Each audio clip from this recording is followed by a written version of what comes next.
नमस्कार विद्यार्थी मित्रांनो, आज आपण सिव्हिल इंजिनिअरिंग बाय निलेश या यूट्यूब चॅनलवर बघणार आहोत कॉरिंग ऑफ स्टोन्स, त्याचे विविध प्रकार, कुठल्या प्रकारे आपण खदानीतून दगड हा काढला जातो आणि त्याचे दगड काढल्यानंतर त्याचे कुठे यूज केल्या जाते.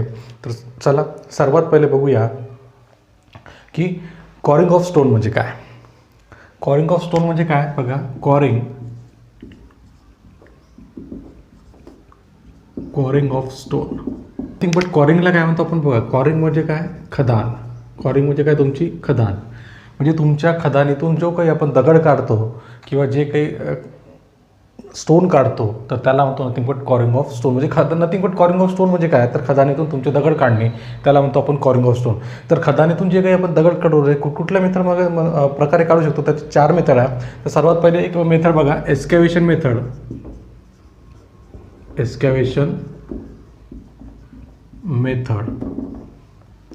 दुसरी मेथड आहे वेजिंग मेथड.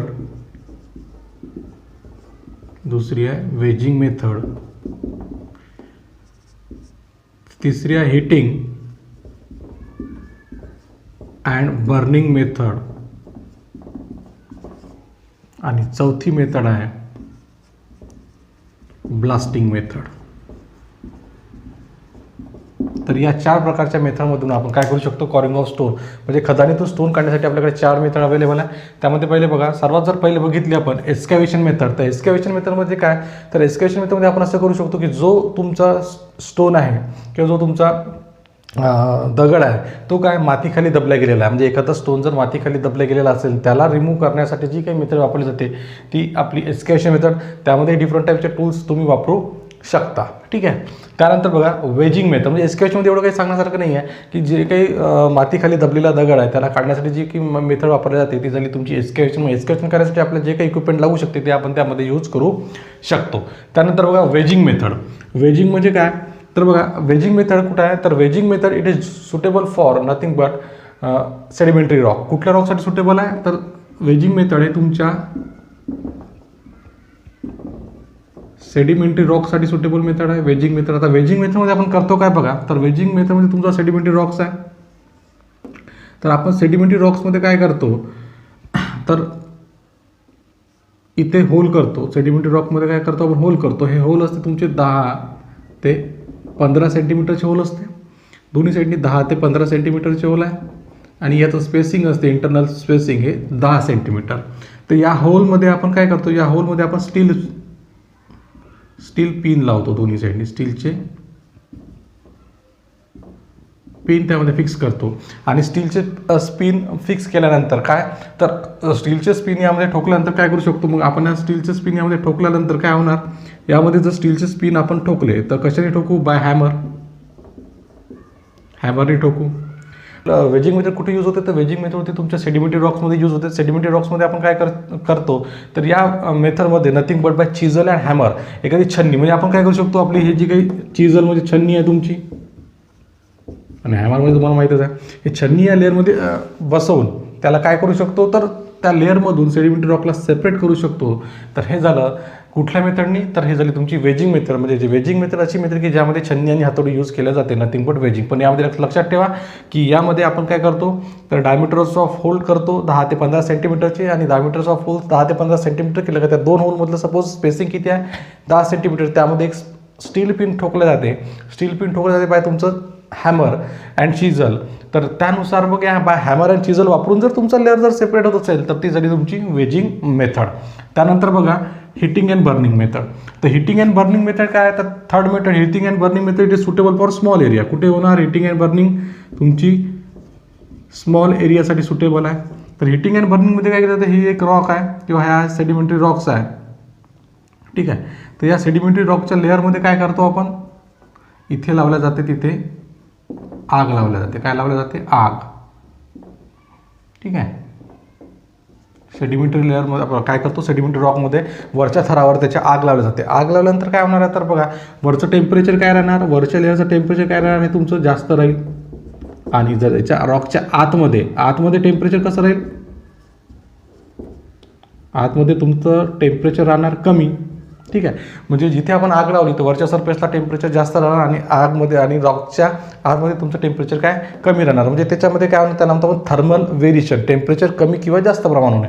तर या थर्मल व्हेरिएशनमुळे काय होते, तुमचा रॉक हा लेअरमधून काय होतो, सेपरेट होतो. तर त्याला म्हणतो आपण हिटिंग अँड बर्निंग मेथड. ही तुमच्या सेडिमेंटरी रॉकसाठीच वापरल्या जाते, पण जिथे स्मॉल एरिया आहे स्मॉल एरियासाठी नथिंग बट वापरल्या जाते. आणि नंतर लास्ट मेथड आहे तुमची ब्लास्टिंग मेथड. तर ब्लास्टिंग मेथडमध्ये बघा काय केलं जाते,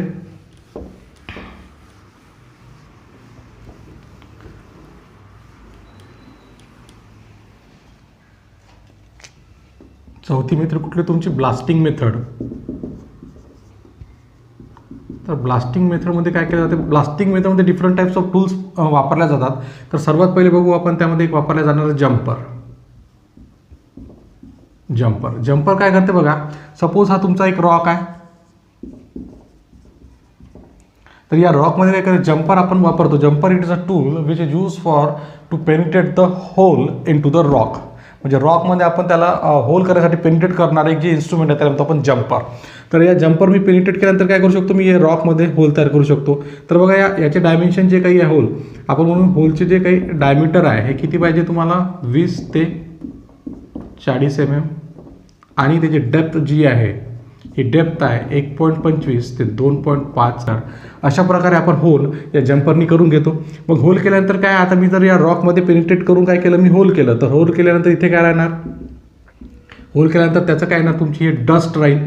तर हे डस्ट रिमूव्ह करण्यासाठी आपल्याला दुसरं इन्स्ट्रुमेंट लागते किंवा दुसरं टूल लागतो, त्याला म्हणतो आपण स्कार्पिंग स्पून. काय लागते आपल्याला, स्कार्पिंग स्पून. या स्कार्पिंग स्पूननी काय करतो आपण, हे जे काही यामध्ये डस्ट पडलं पेनिट्रेट केल्यानंतर हे डस्ट रिमूव्ह केलं जाते. मग डस्ट रिमूव्ह केल्यानंतर काय लागते बघा, आपल्याला डस्ट रिमूव्ह केलं तर तुम्हाला थर्ड जे लागते, तर थर्ड कुठलं लागते बघा, यामध्ये आपण इथं लिहू थर्ड लागते तुम्हाला प्रायमिंग निडल. प्रायमिंग निडल म्हणजे काय, एक प्रकारे कॉपरची जी निडल असते. तर आता मी काय केलं, हे डस्ट यामधला रिमूव्ह केला, तर यामध्ये मी काय लावीन, एक प्रायमिंग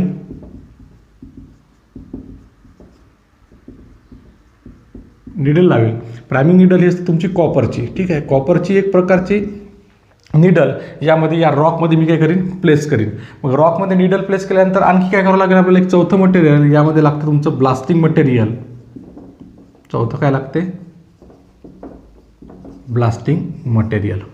तर यामध्ये चौथं लागेल तुमचं ब्लास्टिंग मटेरियल. ब्लास्टिंग मटेरियल आपण काय करू शकतो, ब्लास्टिंग मटेरियल यामध्ये काय करतो आपण, फिल करतो. ब्लास्टिंग मटेरियल यामध्ये फिल करतो आणि ब्लास्टिंग मटेरियल फिल केल्यानंतर याला टॅम्पिंग करून घेतो. तर एक पाचवं इन्स्ट्रुमेंट लागतं ना, ते तुमचं टॅम्पिंग रॉड.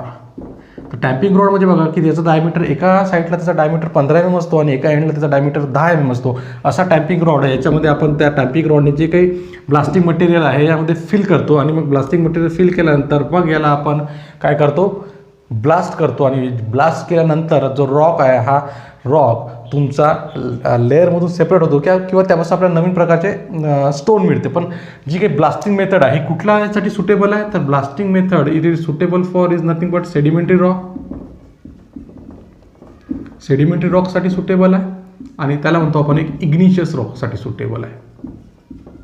आपण बरोबर ब्लास्टिंग कुठे करू शकतो, ज्या ठिकाणी आपल्याला रॉक इझिली अवेलेबल होणार नाही त्या ठिकाणीच आपण ब्लास्टिंग करू शकतो. किंवा ज्या ठिकाणी इझिली रॉक आपण काढू शकत नाही, स्केट करू शकत नाही किंवा जमिनीपासून खदानीतून मिळू शकत नाही, मग त्याच ठिकाणी आपण काय करू शकतो, ब्लास्टिंग करू शकतो. लक्षात ठेवा, तर ब्लास्टिंग मेथड ही आहे सेडिमेंटरी रॉक आणि इग्निशियस रॉकसाठी तुम्ही वापरू शकता. तर बघा ब्लास्टिंग मटेरियल्स जे काही आहे ते कुठल्या प्रकारचे ब्लास्टिंग मटेरियल्स आहे, तर पहिले बघा गन कॉटन,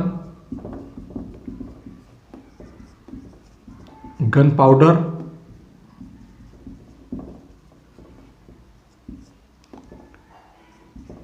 कॉर्डाइट आणि डायनामाइट. तर these are the materials which are use for blasting nothing but. बघा तर सर्व गन कॉटनमध्ये कुठलं मटेरियल असतं, तर गन कॉटनमध्ये तुमचं मटेरियल असतं यामध्ये नायट्रो सेल्युलोज. कुठलं मटेरियल असते, nitro cellulose. Explosive in nature आहे सगळे. तर गन कॉटनमध्ये असते नायट्रो सेल्युलोज. गन पावडरमध्ये काय असते, तर गन पावडरमध्ये बघा 65 ते 75% सॉल्ट पेट्रो, त्यामध्ये नंतर 10% तुमचं सल्फर आणि 15% जे आहे हे आहे तुमचं चारकोल. ठीक आहे. तर लक्षात ठेवा, गन पावडरमध्ये काय तर 65 ते 75 सॉल्ट पेट्रो, त्यानंतर 10% सल्फर आणि 15% चारकोल याचं जे काही मिश्रित प्रमाण आहे हे आहे तुमचं नथिंग बट गन पावडर. त्यानंतर जर आपण बघितलं कॉर्डाईटमध्ये काय तर कॉर्डाईटमध्ये असतं नायट्रो ग्लिसरीन. यामध्ये काय नायट्रो. डायनामाइटमध्ये आहे 75% नायट्रो ग्लिसरीन आणि 25% सँडी अर्थ. तर अशा प्रकारे हे जे काही ब्लास्टिंग मटेरियल्स आहे, ब्लास्टिंग मटेरियल्स आपण ब्लास्टिंग या मेथडमध्ये हे मटेरियल्स आपण वापरू शकतो जे काही एक्सप्लोजिव्ह नेचर आहे. ठीक आहे. दुसरा पॉईंट बघितला आपण ड्रेसिंग ऑफ स्टोन. तर ड्रेसिंग ऑफ स्टोन म्हणजे काय, nothing but dressing of stone म्हणजे काय तर खदानीतून दगड काढल्यानंतर किंवा स्टोन काढल्यानंतर त्याला काय करतो आपण रफ ड्रेसिंग करून घेतो. ठीक आहे. म्हणजे त्याला ड्रेसिंग करू शकतो. तर ड्रेसिंगमध्ये काय ड्रेसिंग बाय करू शकतो, ड्रेसिंग बाय चिझल अँड हॅमर. त्याला छोटे छोटे त्याचे तुकडे जे काही कॉर्नर्स आहे शार्प करून घेऊ शकतो, एजेसमध्ये घेऊ शकतो. त्याला म्हणतो आपण ड्रेसिंग ऑफ स्टोन. कारण जेव्हा आपण खदानीतून जेव्हा दगड काढतो तर त्यामध्ये काही प्रमाणात काय असते, मॉइश्चर अवेलेबल असते. मॉइश्चर अवेलेबल असल्यामुळे तो दगड जो काय आहे तो तुमचा काय नरम प्रमाण असतो. तो नरम असल्यामुळे त्याला इझिली आपण ड्रेस करू शकतो. तर त्यासाठी इझिली ड्रेसिंग करू शकतो बाय चिझल अँड हॅमर. त्याला म्हणतो आपण ड्रेसिंग ऑफ. आपण म्हणतो ड्रेसिंग ऑफ स्टोन. इथे एक नोट घ्या की पेपरमध्ये विचारलेला आहे रफ ड्रेसिंग. रफ ड्रेसिंग करण्यासाठी काय वापरले जाते, स्पॅलिंग हॅमर. रफ ड्रेसिंग वापरण्यासाठी काय वापरले जाते तर स्पॅलिंग म्हणजे त्या हातोड्याचा दोन्ही साईड यूज करून आपण दगडाला ड्रेसिंग करू शकतो. नथिंग बट तो झाला तुमचा स्पॅलिंग हॅमर. तर स्पॅलिंग हॅमर आपण तुम्ही किंवा बघितलं असं तुम्ही इमेज बघू शकता.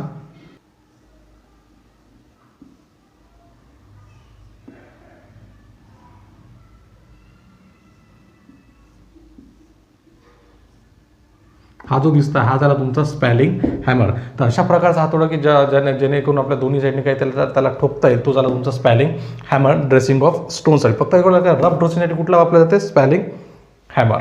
त्यानंतर बघा कुठकुठले मिनरल जे आहे, कुठकुठले मिनरल्स तुमच्या इग्निशियस रॉक्समध्ये अवेलेबल आहे आणि सेडिमेंटरी रॉक्समध्ये अवेलेबल आहे. तर आपण म्हणू शकतो minerals found in igneous rock. कुठकुठले मिनरल्स आहे इग्निशियस रॉक्समध्ये तर बघा तुमचे मिनरल्स आहे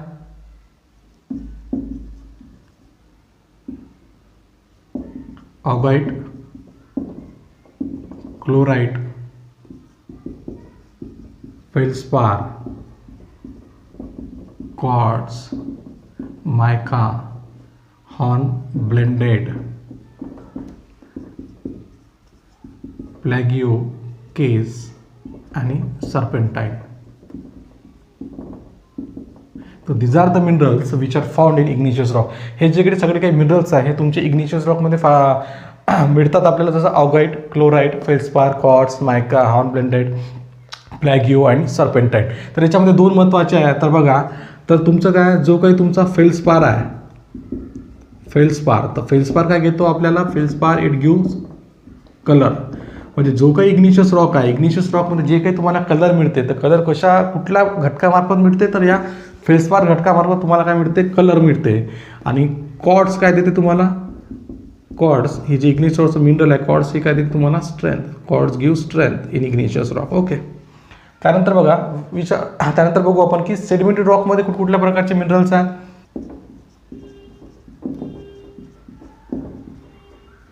सेडिमेंटरी रॉक्स मध्ये कुठल्या प्रकारचे काय minerals, which are the minerals which are found in sedimentary rock. Calcite, magnesite, glauconite, gypsum, dolomite आणि एंट्रेड. तर these are the minerals which are found in sedimentary rock. तर याच्यामध्ये लक्षात ठेवू शकता जे काही साईट किंवा नाईट असे जे आहे ITE वाले हे सगळे काय तुमचे सेडिमेंटरी रॉकचे काय प्रकारचे मिनरल या प्रकारे तुम्ही त्यामध्ये लक्षात ठेवू शकता.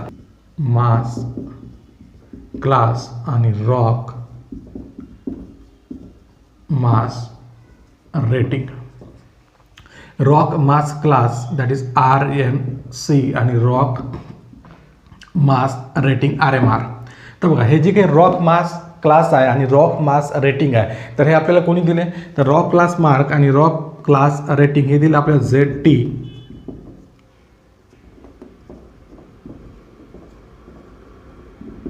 ZT बियानोव्स्की.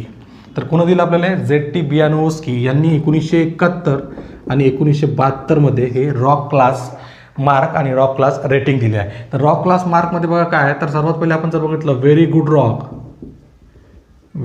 रॉक याची व्हॅल्यू दिली आपल्याला 81 ते 100 पर्यंत.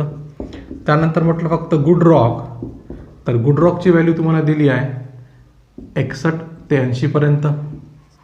त्यानंतर फेअर रॉकची व्हॅल्यू आहे तुमची 41 ते 60 पर्यंत. त्यानंतर जर म्हटलं पुअर रॉकची व्हॅल्यू आहे 21 ते 40 पर्यंत. आणि व्हेरी पुअर रॉक याची व्हॅल्यू लेस दॅन 20. तर these are the values of rock class mark and rock class rating. या सगळ्या व्हॅल्यू आहे तुमच्या रॉक क्लास मार्क आणि रॉक मास रेटिंगच्या, जे काही आपल्याला ZT बियानोव्स्की यांनी 1971 आणि 1972 मध्ये दिली आहे. तर यामध्ये एक असा नोट पॉईंट लक्षात ठेवू शकता की जनरली कॉमनली जो यूज होतो, रॉक मास रेटिंग ही 89, कुठली 89 नंबरची कॉमनली रॉक मास रेटिंग ह्या वापरल्या जाते. त्यानंतर बघू आपण युजेस ऑफ स्टोन कुठं, ते आपण बघू शकतो युजेस ऑफ स्टोन. तर सर्वात पहिले जर आपण बघितलं तर बघा, जर तुमचं पियर अँड ॲब्युटमेंट आहे, पियर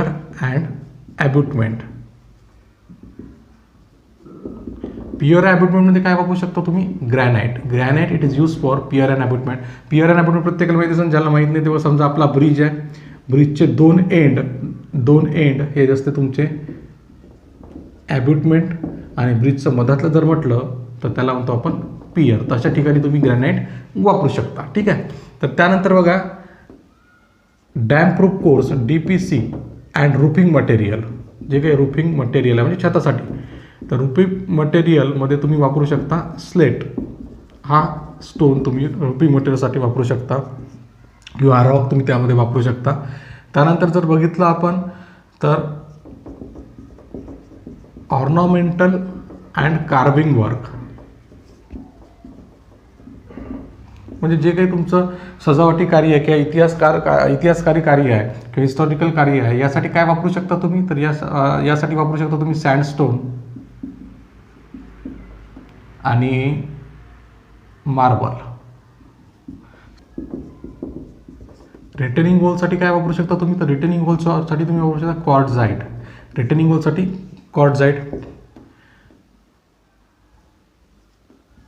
पेविंग वर्कसाठी वापरू शकता तुम्ही क्वेनिस. त्यानंतर जर हे महत्त्वाचं आहे, रोड मटेरियल वर्कमध्ये काय वापरू शकता तुम्ही, बसाल्ट अँड शकता. आणखी एक महत्त्वाचं आहे रफ स्टोन वर्कसाठी तुम्ही जेनिस अँड लॅटराईट. तर लॅटराईट जे आहे, हे लॅटराईट तुम्ही रोड मटेरियलसाठी पण वापरू शकता, एक्सटिरियर सरफेसमध्ये वापरू शकता. Laterite it is use for road work and exterior surface work in road. तर त्यामध्ये तुम्ही लॅटराईट हे वापरू शकता. त्यानंतर जसं बघा metal, basalt and road metal मध्ये काय वापरू शकता तुम्ही, बसाल्ट, ट्रॅप, ग्रॅनाइट. तर या प्रकारच्या घटक तुम्ही वापरू शकता. हे सगळे काय तुमचे युजेस ऑफ स्टोन्स आहे. तर अशा प्रकारे स्टोन हे चॅप्टर आपण कम्प्लिटली यूट्यूबवर दिलेलं आहे, आणि 4 व्हिडिओ आणि हा एक बघून त्याचा 5 व्हिडिओ झालेला आहे. तर 5 व्हिडिओ तुम्ही नक्की बघा, म्हणजे तुमच्या स्टोन या चॅप्टरमधले कुठलाही प्रश्न सुटणार नाही. जवळपास 99.9% आपण यामध्ये सगळे पॉईंट जे आहे हे कव्हर केलेलं आहे.